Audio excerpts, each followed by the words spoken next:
오늘 주시는 말씀 함께 찾도록 하겠습니다. 빌립보서 1장 6절 7절 말씀입니다. 신약 성경 318쪽에 있습니다. 빌립보서 1장 6절 7절 말씀 같이 우리 한 목소리로 합독해서 읽도록 하겠습니다. 너희 안에서 착한 일을 시작하신 이가 그리스도 예수의 날까지 이루실 줄을 우리는 확신하노라. 내가 너희 무리를 위하여 이와 같이 생각하는 것이 마땅하니 이는 너희가 내 마음에 있음이며 나의 매임과 복음을 변명함과 확정함에 너희가 다 나와 함께 은혜에 참여한 자가 됨이라. 아멘. 오늘은 빌립보 말씀을 가지고 착한 일을 시작하시는 하나님이라는 제목으로 말씀을 잠시 나누겠습니다. 한번 따라하겠습니다. 예수님의 제자는 선한 일에 힘씁니다. 첫 번째는 동역자를 부르시는 하나님입니다. 창세기 17장 1절에 보면 하나님께서 아브라함에게 나타나셔서 당신을 이렇게 계시하십니다. 본문 한번 띄워주시죠. 아브라함이 99세 때 여호와께서 아브라함에게 나타나서 그에게 이르시되, 같이 읽어볼까요? 나는 전능한 하나님이라. 너는 내 앞에서 행하여 완전하라. 우리가 이 전능하신 하나님이라는 하나님을 아는 지식은 하나님께서 당신을 스스로 계시해 주신 것입니다. 우리가 가진 성경은 하나님의 이 계시로 가득 차 있는 책이죠. 그 시작부터 하나님은 전능하신 분이라 우리는 성경이 선포하는 것을 볼 수 있습니다. 한번 생각해 보시죠. 어느 누가 살아있는 생명체를 창조해낼 수 있습니까? 어느 누가 생명체를 창조해낼 수 있습니까? 그것도 세상에 셀 수 없습니다. 너무나도 많은 생명의 개체들을 창조하셨다. 누구만 할 수 있는 겁니까? 전능하신 하나님만이 행하실 수 있는 겁니다. 그리고 살아가는 삶의 환경이 다릅니다. 하늘과 땅과 땅 아래와 바닷속, 전혀 생활하는 환경이 다 다른데 그런 각가지 다른 환경들 속에 생명체들이 어떻게 살아가냐면 너무나도 조화를 이루며 살아가는 겁니다. 이번 여름에 청년들과 함께 진화해 수욕장에 바닷가에 놀러 갔습니다. 해운대 바닷가가 바로 앞인데도 이 여름에 바닷가 가기 참 쉽지 않는데요. 오랜만에 청년들과 바닷가에 갔습니다. 그리고는 몇 시간 이렇게 놀다 돌아왔는데 바닷가에 가서 놀고 돌아오는 길에 느낀 게 있습니다. 무엇을 느꼈냐면 바닷물은 짜워도 너무 짭다는 겁니다. 물에 이렇게 한번 빠져서 바닷물을 조금이라도 마시면 어떻게 하냐면 그 짠맛이 사라지지가 않습니다. 그런데 바다를 한번 보시죠. 그렇게 짠 바다 속에 뭐가 살아갑니까? 셀 수 없는 물고기들이 아무런 문제를 일으키지 않고 살아갑니다. 바닷속에서 사람은 호흡하지 못하지 않습니까? 그런데 물고기는 아감이라는 독특한 호흡 구조를 가지고 바닷속에서 살아가는 겁니다. 이처럼 하나님은 우리 눈에 보이는 모든 곳에 당신의 전능하신 능력의 흔적을 남겨두신 것입니다. 예수님 밖에 있는 세상 사람들은 자연을 보고 그냥 아름답다 이 정도밖에는 느끼지 못하겠지만 믿음의 눈을 뜬 성도들에게 이 모든 자연 만물은 무엇을 보여주는 것입니까? 하나님의 전능하심을 보여주는 것인 줄로 믿습니다. 시편 8편 1절 말씀입니다. 다윗의 노래인데요. 우리 같이 한번 읽어보시죠. 여호와 우리 주여, 주의 이름이 온 땅에 어찌 그리 아름다운지요. 주의 영광이 하늘을 덮었나이다. 성도의 시각입니다. 다윗은 믿음의 눈을 떠서 모든 땅을 다 바라보는데 이 땅 가운데 뭐가 가득 차 있는 겁니까? 하나님의 아름다우심이 충만한 겁니다. 하늘에는 하나님의 영광을 두셨답니다. 그러니까 성도는 자연 만물을 볼 때마다 하나님의 손길을 발견하고 그리고 그것을 창조하시고 다스리시는 하나님 앞에 뭐 해야 하는 겁니까? 찬양을 드려야 하는 것이죠. 그럼에도 참 이해할 수 없는 것이 있습니다. 그렇게 전능하신 하나님께서 당신의 계획하신 일들을 이루어 가시는 데 있어서 누구를 불러주십니까? 우리를 부르시는 겁니다. 사람은 어떤 존재입니까? 사람은 말썽쟁이입니다. 늘 말썽을 피웁니다. 우리는 불순종의 끝판왕입니다. 사람만큼 악한 존재가 없습니다. 자연 모든 만물들은 너무나 불쌍합니다. 이유는 사람의 악함으로 인해 자연 만물이 고통당하기 때문이죠. 부모라면 누구나 공감하는 것이 있습니다. 무엇을 느낍니까? 자녀를 키우는 일만큼 어려운 일이 없다는 것을 느낍니다. 아멘입니까? 어떻습니까? 어느 한 자녀도 쉬운 자녀가 없습니다. 같은 배에서 태어난 자녀들인데도 하나같이 다 다르죠. 다르다는 말은 무슨 뜻입니까? 문제를 일으키는 영역들이 다 다르다는 겁니다. 그래서 자녀들을 양육하면 부모와 자녀가 뭐합니까? 끝도 없이 싸웁니다. 계속 이렇게 다투는 겁니다. 왜 갈등이 있습니까? 부모의 마음대로 자녀들이 잘 따르지 않기 때문입니다. 그런데 그보다도 더한 대상이 있는데 그것이 바로 우리 자신입니다. 하나님 앞에서 우리 한 사람 어떻겠습니까? 우리가 자녀들을 키우는 것보다 몇 배나 더 힘든 것이 우리 자신이 아니겠습니까? 새벽마다 민수기서를 살펴보고 있는데요. 민수기서에 나오는 이스라엘 백성들의 삶 어떠합니까? 하나님께 유익이 됩니까? 해가 됩니까? 하나님의 노를 바랄 때가 많습니까? 칭찬 들을 때가 많습니까?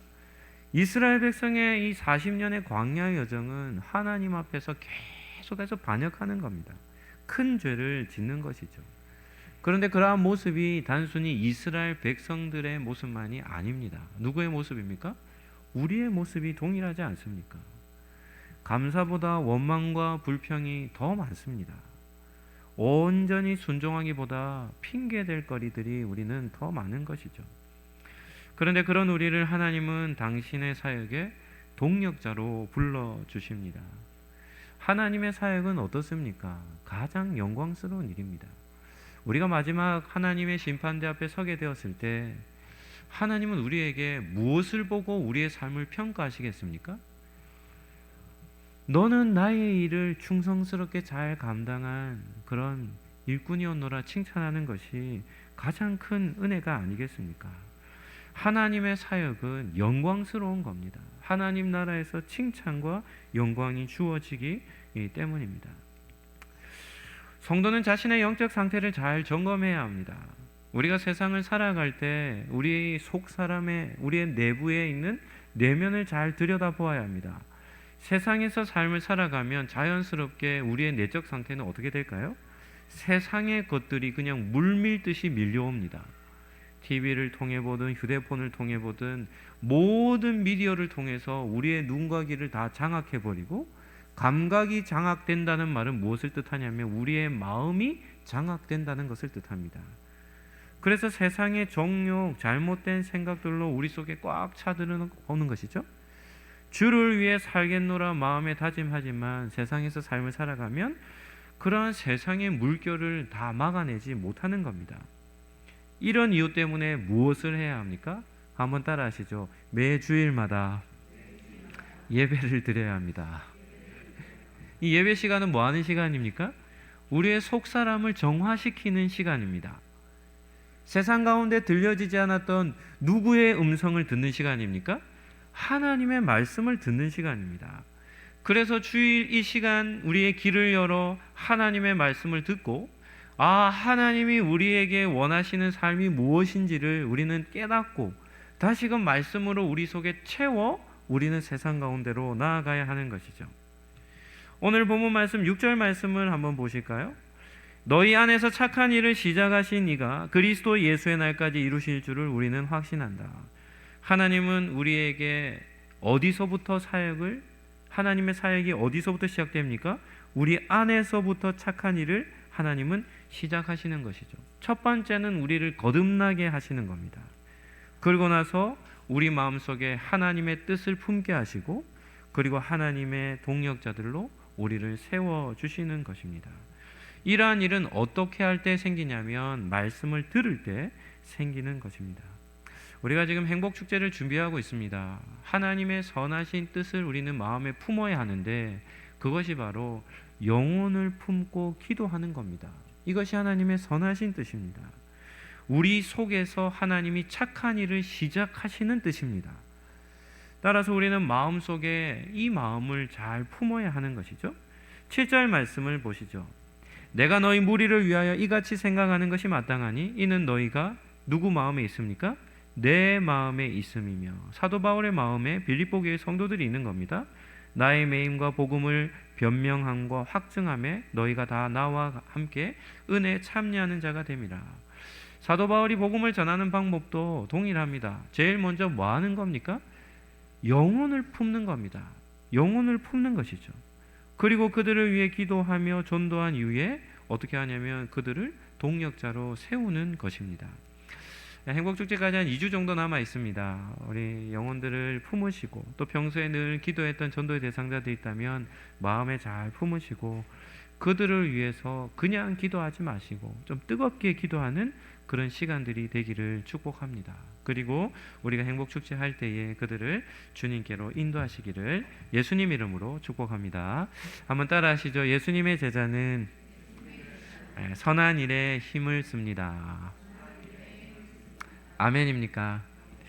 오늘 말씀은 여기서 마치고 우리 러시아에서 선교하시는 우리 유창현 선교사님 나오셔서 한 20분 정도 우리 선교 보고를 하도록 하겠습니다. 우리 박수로 한번 맞아주시죠.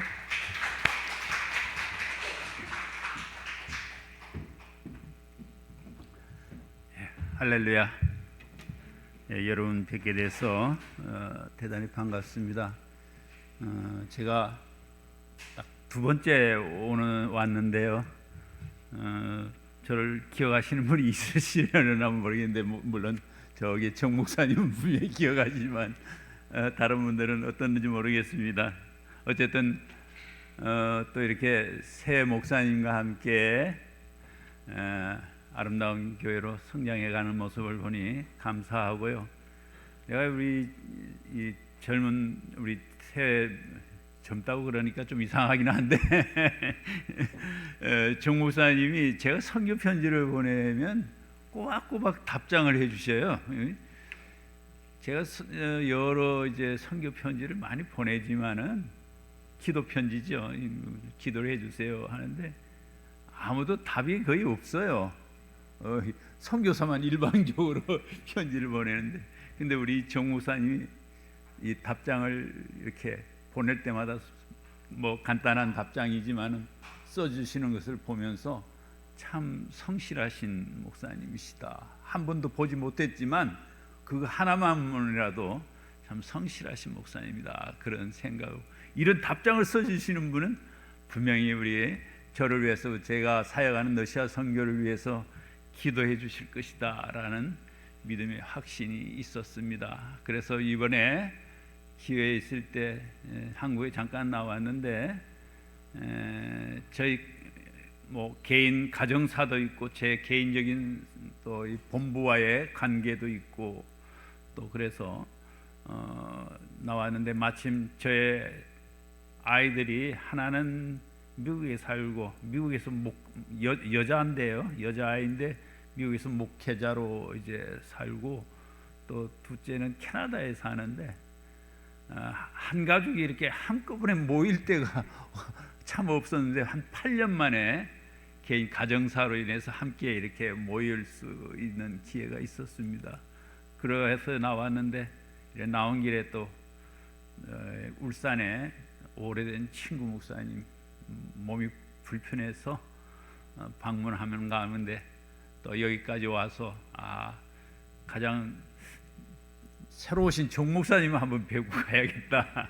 그리고 여러분들을 하고도 만나서 선교 이야기도 좀 간단하게 나누고 그렇게 돌아가려고 이렇게 왔습니다. 근데 주일 아침에 교회마다 이제 선교사를 부르는 건 오후 예배 이렇게 부르는데 여기 상록교회는 오후에는 성경 공부 그룹 모임이 있다고 하면서 아침에 제가 정 목사님이 설교를 짧게 하고 목사님 설교를 좀 선교 보고를 해주시면 좋겠습니다 해서 제가 좀 담임 목사님의 설교 시간을 빼앗은 것 같아서 대단하게 또 미안하게 생각하고 그러면서 여기에 섰습니다. 어쨌든 감사한 것은 상록교회가 오랫동안 부족한 선교사를 위해서 기도해 주시고 물질적인 후원도 아끼지 아니하신 것에 대해서 감사를 드립니다.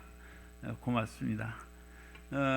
그리고 참 알다시피 러시아는 지금 전쟁 중에 있는데, 물론 러시아는 큰 나라라서 어떤 뭐 포탄이 떨어지고 막 그러는 것은 없습니다.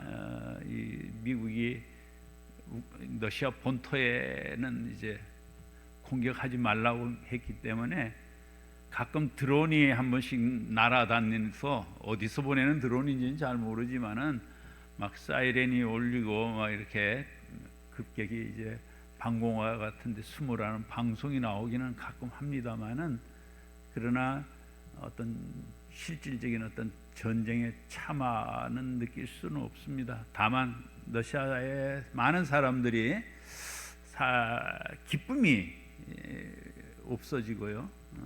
그다음에 많은 젊은이들이 어떤 명분 없는 싸움이라는 것을 알기 때문에 괜히 가서 명분 없는 싸움에 죽기 싫다 하는 마음이겠죠. 그래서 많이 이제 해외로 이제 피하여 가고, 또 우리 고려인들은 이제 한국으로 굉장히 많이 나왔습니다.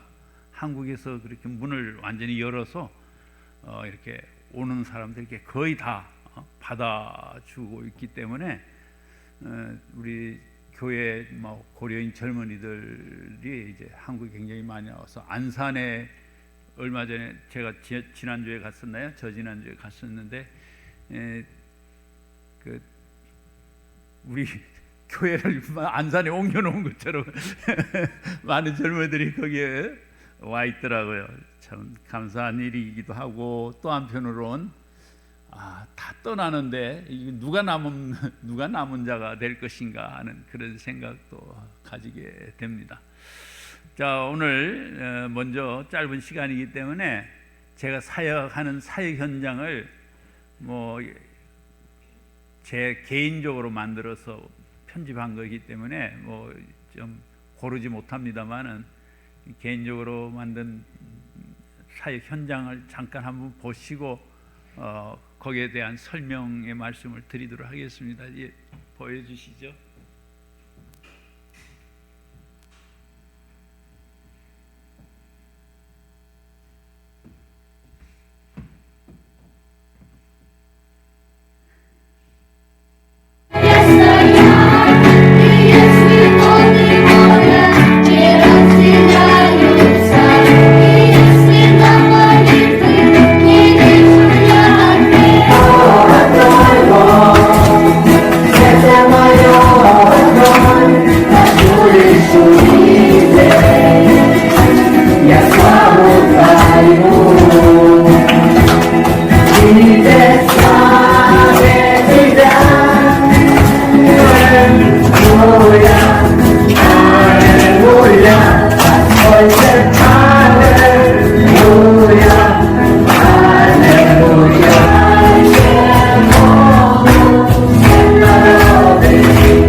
To be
совет.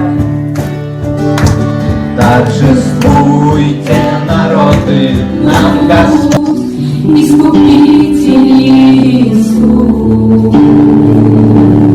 В тени крыл твоих укроюсь, лишь в тени очень нас от тебя, восхищен тобой мой Бог.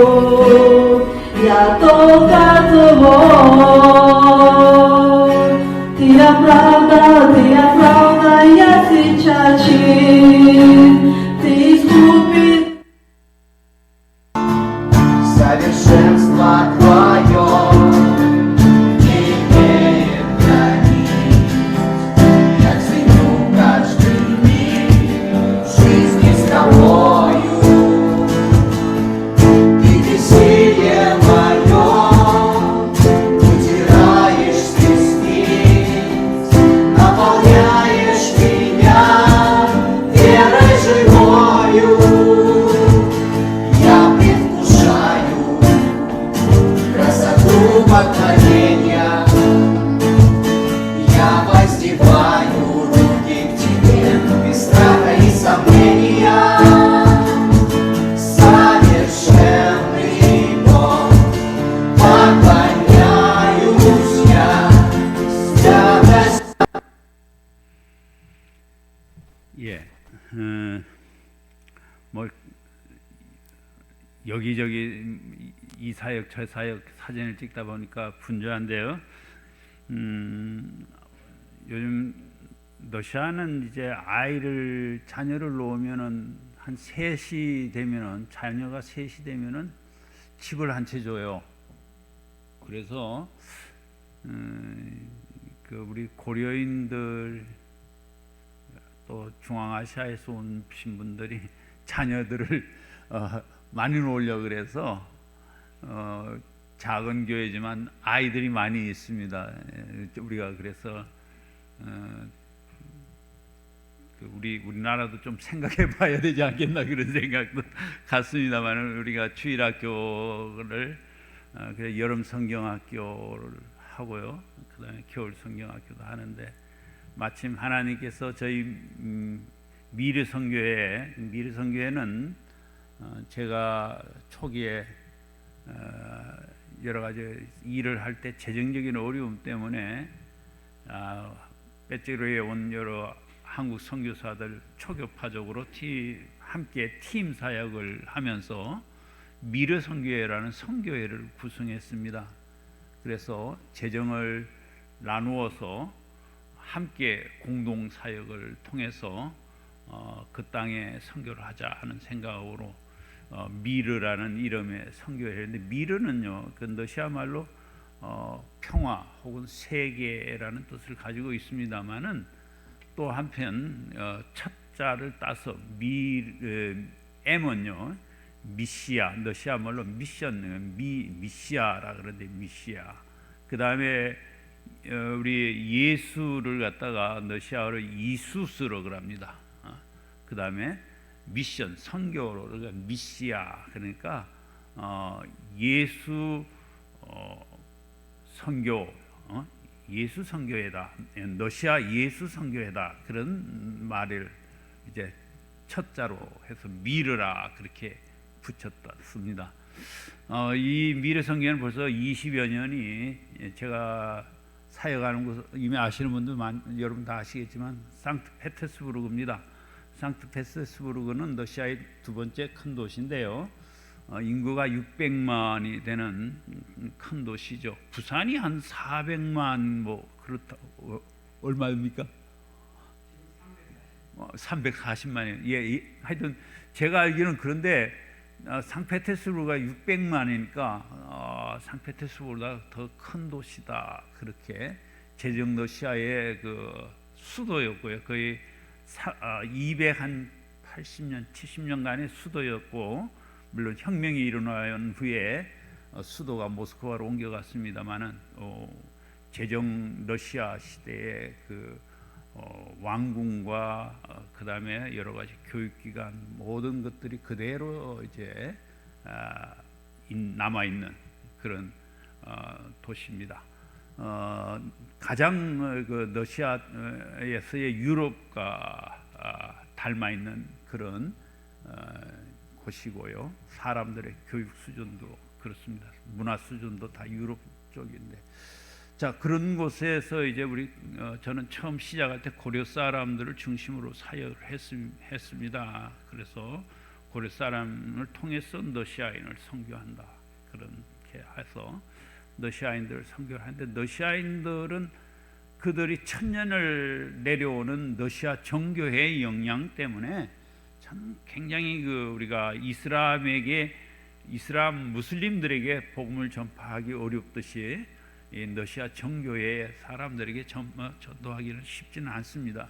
그러나 우리가 세운 신학교를 통해서 미르 신학교를 통해서, 신학교는 목사 혼자서 할 수 있는 것이 아니기 때문에 선교사와 팀 사역을 한 가운데 현지인들을 이제 양육하는 프로그램인데요.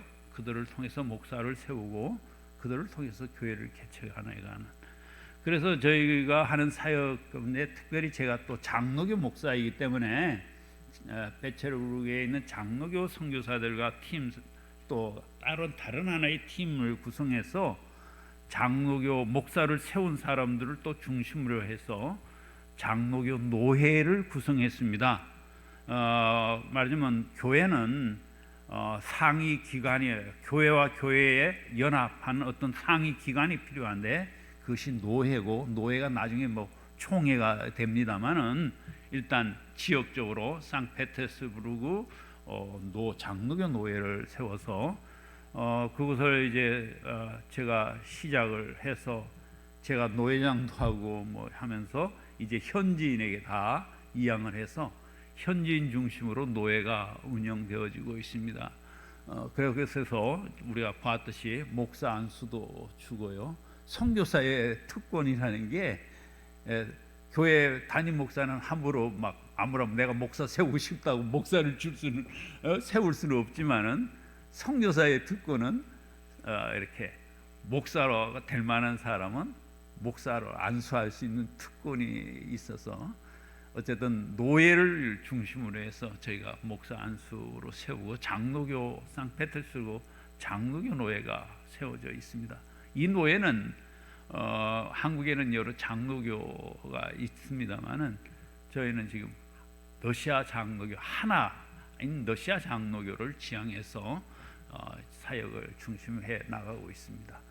다음에 이제 또 다른 문제는 제가 그곳에 있다 보니까 많은 중앙아시아 사람들이 와서 러시아에 와서 일을 하면서 살고, 거기에서 또 그들도 영주권을 얻어서 그 땅에 영구히 살고자 하는 사람들이 많이 있는데, 그들에게 복음을 전하야겠다. 우즈벡 자체 내에서는 참 복음 전하기 쉽지 않기 때문에, 그래서 제가 세운 교회가 모든 민족 소망교회다 하는 작은 우즈벡인 공동체입니다.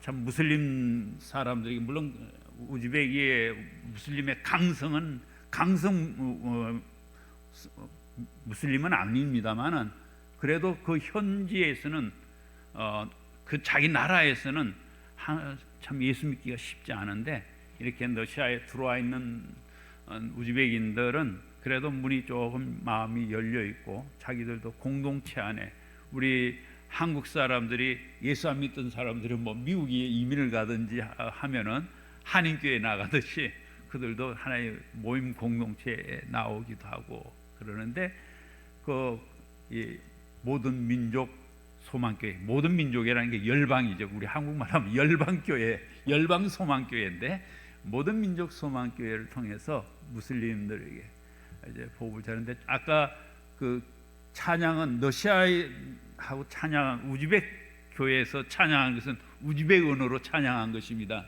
그들은 우즈벡 언어로 찬양하고, 또 우즈벡 언어로 이제 기도도 하고, 이제 말씀만을 이제 제가 러시아 말을 하고 러시아 이제 하는데, 거기 우즈벡으로 러시아어를 우즈벡어로 통역하기도 하고, 왜냐하면 우즈벡인들 중에 요즘은 많은, 예전에는 러시아어를 많이 알았는데 요즘 우즈벡인들은 러시아어를 모르는 분들도 많기 때문에 그렇게 통역을 통해서 우즈벡인들을 사역하는 것도 하고 있습니다.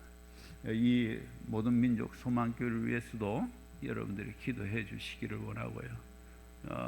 그런데 한 가지 안타까운 것은, 제가 이제 러시아에 간 지 한 32년째 되는데요. 초기에 갔을 때 많은 고려인들을 만났을 때 50대 분들의 고려인들이 참 많이 만났습니다. 그 당시에 이상하게 그 이제 한국에서 목사가 왔다 그럴 때 제일 가장 관심을 보였던 분들이 50대 정도였어요. 그런데 지금은 한 30년 지나니까 그때 만났던 수많은 사람들이 다 그 참 하나님의 부르심을 받고 이제 돌아가셨는데, 그게 참 안타까운 것이죠. 그래서 끝에 장례 한 분도 제가 아주 참 아끼신 분인데, 나이가 물론 이제 이분은 좀 오래 사셔서 87세인가요? 그 정도의 나이에 돌아가셨습니다만은 이같이 끊임없이 한 몇 년 전부터 장례를 끊임없이 제가 하면서 참 인생이라는 게 우리가 길다 느껴졌고, 초기에 그렇게 만나서 함께 믿음 생활하던 사람들을 먼저 보내면서 제가 한 세대에 30년을 한 세대라고 한다면 30년 지나면 다 우리가 많은 사람들이 가까이 지나던 믿음의 사람들이 우리 곁을 떠나는구나 하는 그런 안타까움을 갖습니다. 우리가 젊을 때 더 주님 앞에 충성하고 봉사하고 섬겨야 되지 않겠나, 그런 생각을 갖습니다. 많은 분들이 지금 교회를 못 오시고 있어요. 안타깝게. 왜? 다리가 밖에 나가면 다리가 후들거려서 걷지를 못해. 그래갖고 신방을 가끔 가기도 합니다만은 그러니 뭐 밖에 못 나가니 뭐 전도도 못하고 그러지 않습니까? 예배도 잘 드리고 싶은, 이제야 이제 집에 있으니까 목사님 예배 드리고 가고 싶다, 교회 가고 싶다 그러는데 못 나오잖아요. 우리가 더 젊을 때 열심히 섬겨야 될 것 같습니다. 오늘 또 이렇게 말씀도 하나, 메시지도 하나 전해야겠는데, 로마서 한번 하나님 말씀 보겠습니다. 로마서 9장 27절 말씀부터 보면요, 로마서 9장 27절 제가 한번 읽어드리겠습니다. 또 이사야가 이스라엘에 관하여 외치되, 이스라엘 자손들의 수가 비록 바다의 모래 같을지라도 남은 자만 구원을 받으리니 주께서 그 땅에서 그 말씀을 이루고 속히 시행하리라 하셨느니라. 로마서 11장 계속해서 좀 더 보면 21장 4절에 그에게 하신 대답이 무엇이냐, 내가 나를 위하여 바알에게 무릎을 꿇지 아니한 사람 7,000명을 남겨두었다 하셨으니, 그런즉 이와 같이 지금도 은혜로 택하심을 따라 남은 자가 있느니라. 사도 바울은 이 남은 자에 대한 이사야의 그 남은 자의 사상을 가져와서 그 시대에 로마 교회에 메시지를 보내고 있습니다. 이 시대에도 남은 자가 있느니라. 항상 남은 자라는 말을 들을 때는 항상 언약이라 생각해야 됩니다. 언약은 더 창조 언약, 노아의 언약 등 많이 있습니다만은 좀 더 우리가 더 시간이 구체적으로 아브라함과의 언약을 먼저 생각하죠. 아브라함과의 하나님이 아브라함을 부르시고 내가 너에게 복을 주겠다 약속하셨습니다. 그리고 말씀하셔서 너를 축복하는 자에게 내가 축복하겠고 너를 저주하는 자를 내가 저주하리라. 모든 민족이 너로 인하여 복을 얻으리라, 이렇게 말씀하셨어요. 우리는 설교에 많은 설교를 들을 때 아브라함인가 언약을 들을 때 하나님께서 너희가 복을 주겠다 하는 약속의 언약을 잘 듣습니다만은 하나님께서 하신 말씀 아브라함을 통해서 너를 통하여 여기에 뭐에 모든 민족이 복을 얻으리라 말씀하셨잖아요. 언약에. 이것은 사도행전에서도 보면 베드로가 예루살렘에 그 많은 무리들이 모였을 때 베드로가 설교를 하면서 사도행전 3장에서도 보면 너희 씨로 인하여 모든 민족이 복을 얻으리라 말씀하셨느니라 이렇게 이야기하고 있습니다. 이 베드로도 그 하나님과의 언약을 기억하고 모든 민족에 대해서 이야기하고 있잖아요. 그러니까 남은 자 이것은 하나님의 언약의 하나의 조건처럼 달려 있어요. 너를 인하여 모든 민족이 복을 얻어야겠다 하는 건데, 근데 이스라엘 백성들은 하나님께서 그들을 통해서 제사장의 나라를 세우시고 그들을 통해서 모든 민족에 복 주시려고 하셨다는 사실을 우리는 이해하고 있습니다. 그런데 이스라엘 백성들은 실패했어요. 우상을 숭배하면서 그들은 실패하였고 결국은 이스라엘이 바벨론에게 멸망하여 다 많은 사람들이 포로로 잡혀갔죠. 그리고 그 땅에 물론 예루살렘에도 많은 자들이 남아 있었습니다마는 진정한 남은 자는 그 땅에 남아 있었던 자들이 아니고 고난과 어려움을 당하여 포로로 잡혀갔던 자들이 하나님의 남은 자들이었다는 것을 이야기하고 있습니다. 예레미야도 또는 이사야도 그렇게 예언하고 있는 것처럼 그들은 하나님을 경외하고 하나님과의 언약을 기억하고 하나님의 뜻대로 살려고 애쓰던 그 사람들이 남은 자였다는 것이죠. 그래서 그들이 남은 자들이 돌아와서 예루살렘 성전을 건축하고 예루살렘 성을 재건함을 통해서 하나님과의 예배를 회복하고 하나님 나라를 세워가는 그런 공동체를 새롭게 이루어 갑니다. 남은 자들을 통해서요. 그런데 그들이 하나님의 그런 뜻을 이어가면지만은 결국은 하나님 앞에 어떻게 더 경건하게 살고자 하는 그런 뜻이 있었을까요? 그들은 율법을 정하여 율법이 결국은 자기들을 가두어 둠을 통해서 하나님과의 언약 하나를 잃어버렸어요. 뭘 잃어버렸어요? 모든 민족이 너로 인하여 복을 받으리라. 율법은 어떻게 해요? 가두어도 이방인들과 단절시키고 만나지 못하게 하고 단절시키고 이방 민족을 저주하고 죄인이라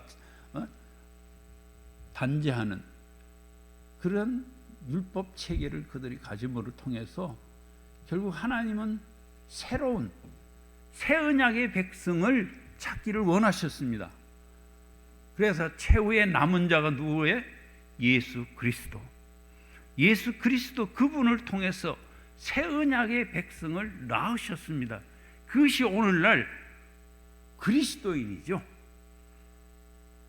예수 그리스도로 말미암는 새 언약의 백성을 오늘 그리스도인이라고 한다면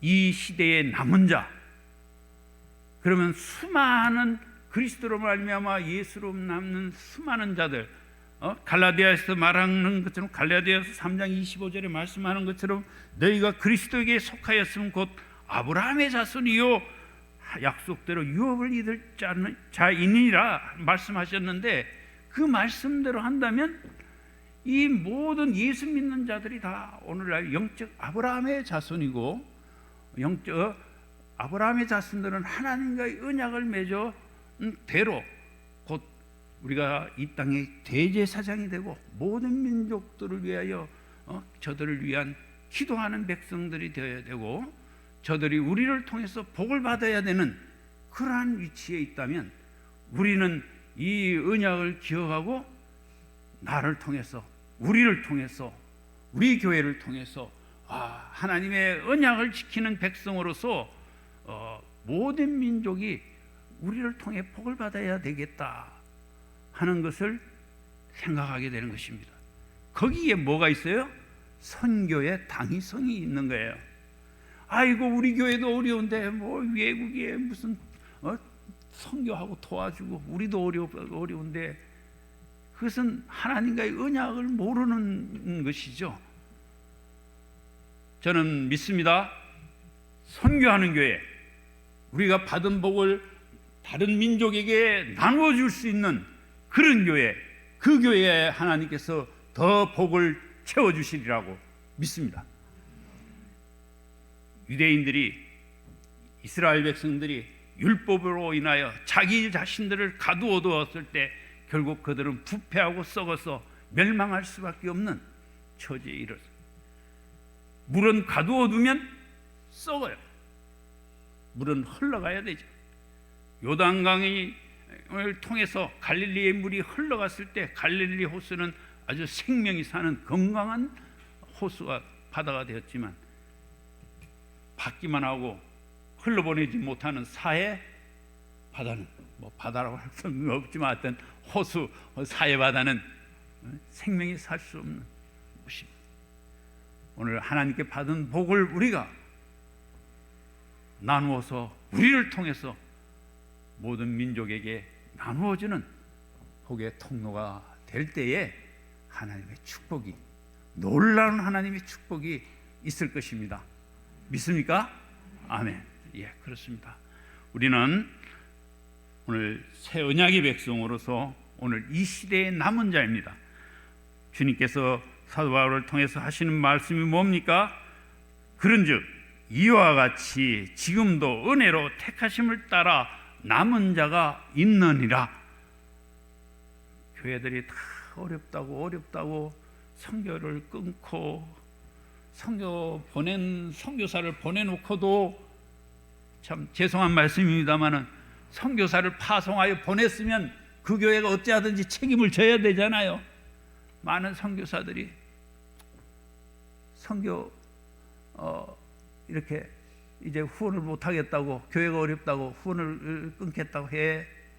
그래서 주 후원교회, 저희가 그 선교의 구조를 여러분 이해하시는지 모르겠습니다만 간단하게 말씀드리면, 선교사를 파송하였으면 그 교단에서, 그 장로교 교단에서 선교사를 다 책임지지 않겠어? 월급을 주듯이? 그런 거 없습니다. 교회가, 파송한 교회가 선교사를 생활비를 책임을 지고요.